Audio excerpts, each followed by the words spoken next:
इन बातों पर शर्म आए या गुस्सा अभी समझ नहीं आता।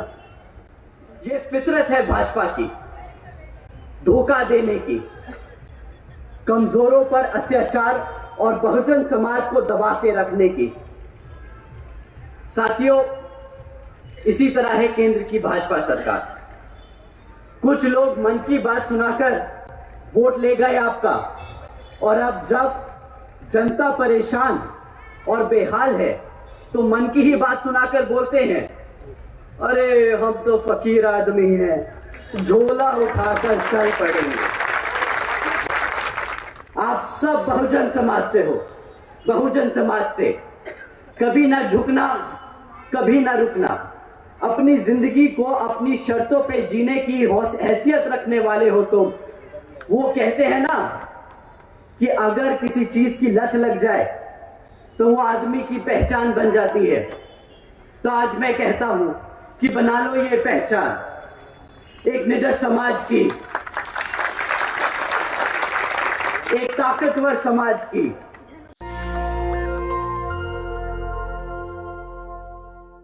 मध्य प्रदेश की इस पावन धरती पर खड़े होकर आप सबके सामने अपनी बात रखने का जो सौभाग्य मुझे मिल रहा है, तो इसके लिए मैं आप सभी का तहे दिल से आभार व्यक्त करता हूं। आज मैं आपसे अपने एक दिल की बात कहना चाहता हूं। अगर आप इजाजत दे तो कहूं? तो सुनिए। बाबा साहब के दिखाए रास्ते, मान्यवर साहब के बताए तरीके और बहन जी के बेबाक अंदाज को हम सबको दिल और दिमाग से अपनाना होगा। मैं पूछता हूं, क्यों घबराते हो आप सब? मैं पूछता हूं, क्यों डरते हो तुम? अरे जब आप सबके सर पर जिस शेरनी का हाथ है, तो क्यों कमजोर महसूस करते हो तुम?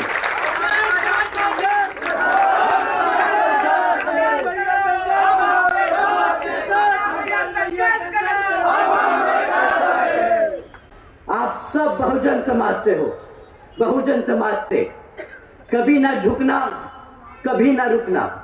अपनी जिंदगी को अपनी शर्तों पे जीने की हैसियत रखने वाले हो तुम। वो कहते हैं ना कि अगर किसी चीज की लत लग जाए तो वो आदमी की पहचान बन जाती है। तो आज मैं कहता हूं कि बना लो ये पहचान एक निडर समाज की, एक ताकतवर समाज की, एक मजबूत बहुजन समाज की। साथियों, जब हम अपने आप को लाचार महसूस करते हैं, लाचार समझने लगते हैं, तब मानववादी लोग हम पर हावी होते हैं। अब देखिए,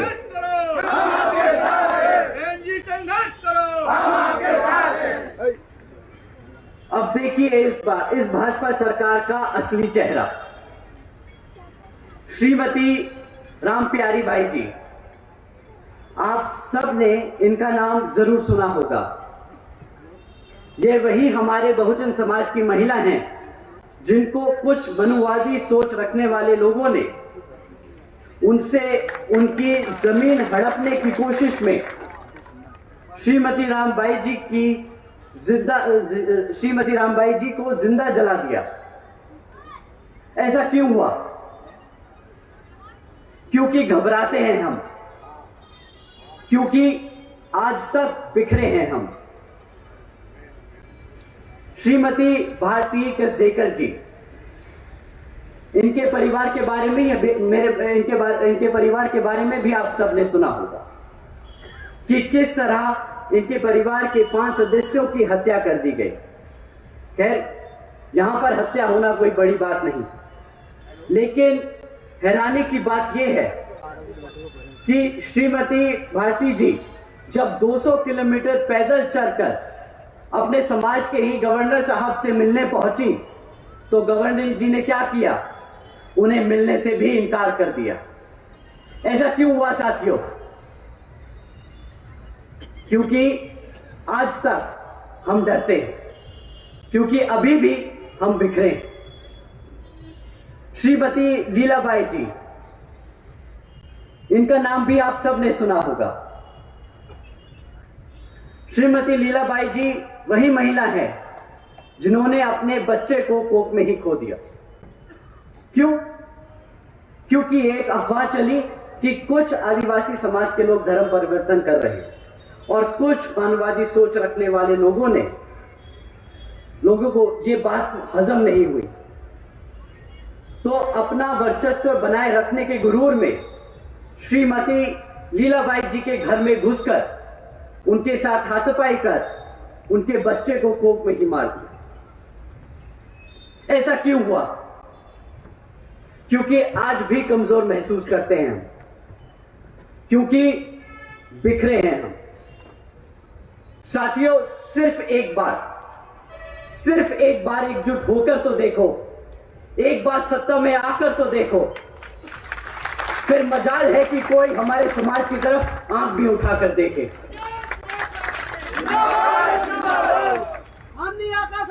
संघर्ष करो, संघर्ष करो।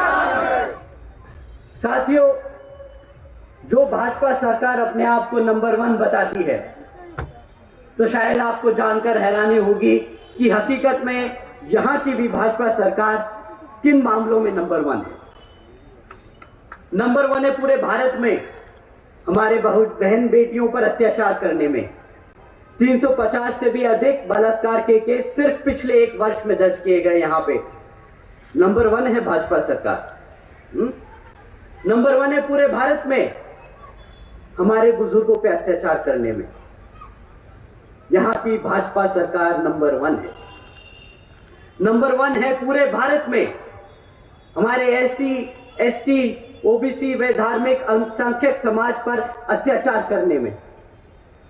नंबर 1 है मध्य प्रदेश की भाजपा सरकार। इन बातों पर शर्म आए या गुस्सा अभी समझ नहीं आता। जब मैं सुनता हूं कि यहां के गृह मंत्री इन मामलों पर सफाई देते हैं ये कहकर कि मध्य प्रदेश में जुर्म इसलिए ज्यादा दिखता है क्योंकि यहां की पुलिस सारे केस दर्ज करती है, ये कहकर कौन सा एहसान जता रहे हैं यहां के लोग। क्योंकि जहां तक मुझे याद है, अगर आपको यहां की जनता किसी सरकारी पद पर बैठाती है तो फिर आप एक जनता के सेवक और एक सरकारी नौकर होते हैं। मैं कहता हूं, अगर आपसे काम नहीं होता तो छोड़ दीजिए पद। और यही सवाल मैं यहां के मुख्यमंत्री से पूछता हूं। जब आप उसी समाज की सुरक्षा नहीं कर सकते जिसने आपको पिछले 15 वर्ष से ज्यादा यहां के तख्त पर बिठाकर रखा है, तो आपको भी कोई हक नहीं उस तख्त पर बैठने का। साथियों, ये गुस्सा मेरा व्यक्तिगत नहीं, यह नाराजगी मेरी व्यक्तिगत नहीं। दुखी हूं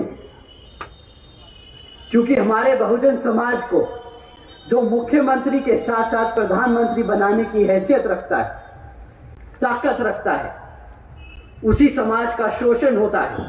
और यह अकेले मध्य प्रदेश का हाल नहीं, बल्कि हर एक उस प्रदेश का हाल है जहां जहां पर भाजपा और कांग्रेस की सरकारें। यह फितरत है भाजपा की, धोखा देने की, कमजोरों पर अत्याचार और बहुजन समाज को दबा के रखने की। साथियों, इसी तरह है केंद्र की भाजपा सरकार।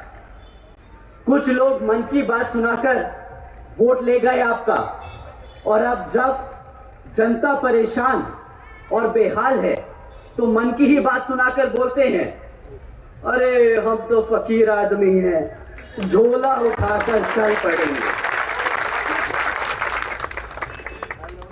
केंद्र की सरकार का वादा करोड़ों नौकरियां देने का, केंद्र की सरकार का वादा महंगाई कम करने का, केंद्र की सरकार का वादा गरीबी खत्म करने का।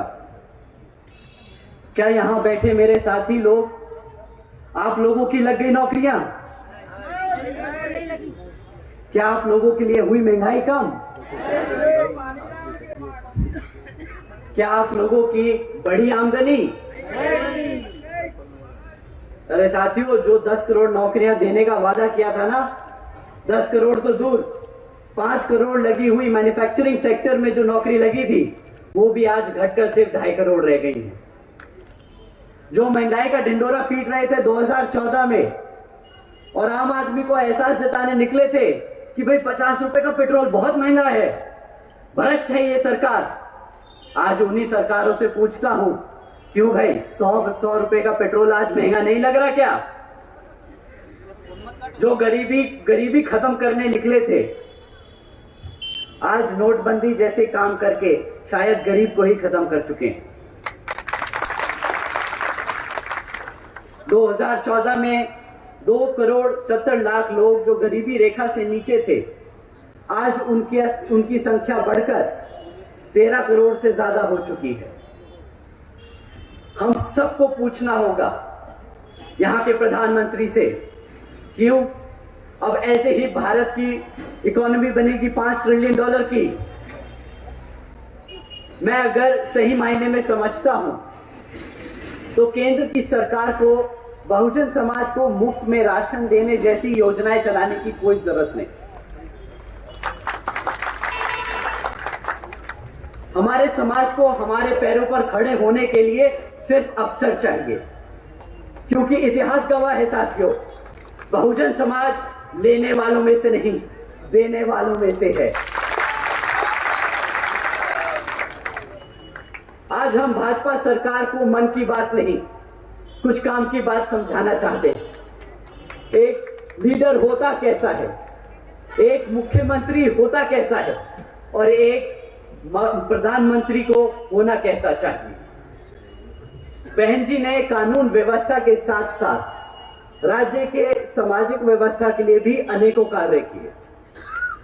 बहन जी ने देश में पहली बार सरकारी कॉलेजेस में, स्टूडेंट हॉस्टल्स में अन्य पिछड़े वर्गों के छात्रों के लिए 27% आरक्षण की व्यवस्था तय की।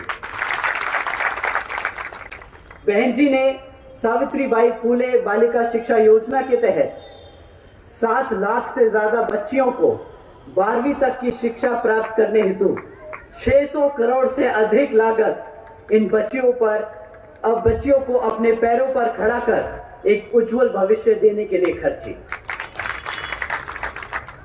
बहन जी ने महामाया गरीब बालिका आशीर्वाद योजना के तहत 3,25,000 बच्चियों को 1-1 लाख रुपए सीधा उनके बैंक खातों में देने का काम किया। साथियों, आदरणीय बहन जी ने इस योजना के तहत 3,250 करोड़ से ज्यादा सीधा बच्चियों के बैंक खातों में भेजे। भारतीय जनता पार्टी ढिंडोरा पीटती है कि भाई हम 20 लाख रुपए देंगे, 20 लाख रुपए देंगे, और ऐसी योजनाएं चलाती हैं बेटी बचाओ बेटी पढ़ाओ जैसी खोखली। हमारी आदरणीय बहन जी ने ये सब करके दिखा दिया। और ये सब कब किया? 2007 से 2012 तक। जो 2014 में बने वो बोल रहे थे 20 लाख देंगे। कभी अगर जानकारी पूरी होती तो पता चलता कि उससे ज्यादा अधिक, उससे ज्यादा कहीं ज्यादा हमारी बहन जी दे चुकी है। आदरणीय बहन जी ने अपने शासनकाल में 12,500 करोड़ की लागत से हमारे SC, ST व OBC, साथ ही साथ आदिवासी समाज के 3,50,000 से ज्यादा परिवारों को महामाया आवास योजना के तहत अपना खुद का घर दिया। आदरणीय बहन जी ने अपने शासनकाल में 2,60,000 से ज्यादा भूमिहीन परिवारों को 1,45,000 से ज्यादा एकड़ जमीन का मालिकाना हक दिलाया। साथ ही साथ आदरणीय बहन कुमारी मायावती जी ने अपने शासनकाल में 1 लाख से अधिक सफाई कर्मचारियों की भर्ती की। 2 लाख से अधिक जवानों को पुलिस फोर्स में भर्ती किया। 90,000 से ज्यादा शिक्षकों को सरकारी नौकरी दी। और साथ ही साथ आपको जानकर यह हैरानी होगी कि रोजगार के मौके तब दिए गए जब पूरी दुनिया मंदी के दौर से गुजर रही थी। एक तरफ लोगों को नौकरियों से निकाला जा रहा था और दूसरी तरफ आदरणीय बहन कुमारी मायावती जी उत्तर प्रदेश में लोगों को लाइन से लगाकर नौकरियां दे रही हैं। यही है असल मायने में सर्जन हिताय व सर्जन सुखाय की नीति। आज मैं और मेरे जैसे लाखों करोड़ों बहुजन समाज के नौजवान अपना सिर उठाकर एक इज्जतदार जिंदगी इसलिए जी सकते हैं तो वो सिर्फ और सिर्फ हम सबकी बहन जी की वजह से ही।